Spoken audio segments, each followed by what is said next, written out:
Everyone, Todd Black with Eagle Mountain City. Welcome to this month's episode of Living with Wildlife. Summer's just a few days away from getting here officially. Several things I wanted to talk about this month. First is what to do if you come across an injured wild animal. The best thing to do is just leave it alone. Honestly, most of the times these things in nature are going to work themselves out. That animal's going to find a way to get away and find shelter and be able to heal itself. Another thing that we're working towards being able to do is if you find an injured animal, to take it to our local Friends in Need animal sanctuary here in Eagle Mountain. They're trying to get permitted to be a wildlife rehabilitator to take care of these kind of things. Currently, we don't have very many options. You've got to go clear down to Carbon County, or you've got to go up to Salt Lake or Weber County to have places that take care of injured wildlife. You can call the local division of wildlife and they'll give you some options and things to consider. But again, I think the best thing that you can do is just to leave those things alone and let nature run its course.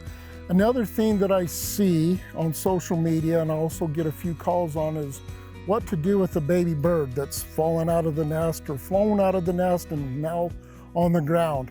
There again, honestly, the best thing to do is just to leave them alone, let them be. The parents, they know where they're at, they know how best to take care of them. And yeah, sure, there's always a risk that something bad's gonna happen, but the best thing to do is just to leave them alone and let the parents take care of them. The third thing that I get calls on frequently is I've got birds in particular that are nesting in my dryer nest. I've got owls that are up in the eaves of my roof. What can I do with them?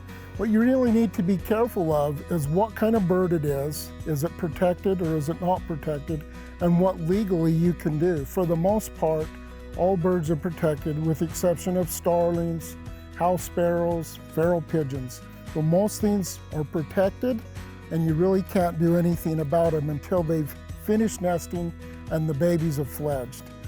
So know what you have and then know what you can do with it. So just to recap, the most important thing is leave injured animals alone, leave the birds that have fallen out of their nest alone, and take care of places that you have birds nesting in and around your home that you don't want them. But remember to wait until next year. I'm Todd Black. Thanks for joining us and enjoy Eagle Mountain wildlife.